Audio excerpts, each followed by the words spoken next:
జయ శ్రీమన్నారాయణ. చంద్రబాబు నాయుడు కాలంలో చాలా అభివృద్ధి చెందింది దేశం.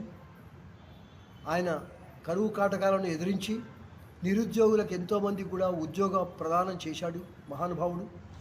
ట్రైనింగ్ లేనటువంటి వాళ్ళకు కూడా, క్వాలిఫికేషన్ మాత్రమే ఉన్నటువంటి వాళ్ళకు కూడా ఉద్యోగం ఇప్పించి ట్రైనింగ్ చేయించినటువంటి మహానుభావుడు. ఎంతోమందికి ఆయన జీవితాన్ని నిలబెట్టినటువంటి మహానుభావుడు. తర్వాత మన భాగ్యనగరాన్ని హైటెక్ సిటీగా రూపొందింపినటువంటి వాడు బీజం మొట్టమొదటి చంద్రబాబు నాయుడే. అలాంటి మహానుభావుడు మళ్ళీ వస్తే మన తెలంగాణ కానీ మన ఆంధ్ర కానీ ఏదైనా కానీ పురోగతి ఉంటుంది. ఆయన యొక్క సలహాలు చాలా మంచివి. ఆయన ఉండబడేటువంటి ఉద్దేశం కూడా చాలా మంచిది. ఆయన ప్రారంభంలో వచ్చినప్పుడు భువనేశ్వరి ఆయన ఎవరో మహానుభావుడు ఉపదేశం చేశాడని చెప్పి 108 మంది దంపతుల యొక్క పూజ చేశాడు. వాళ్ళకు 108 మంది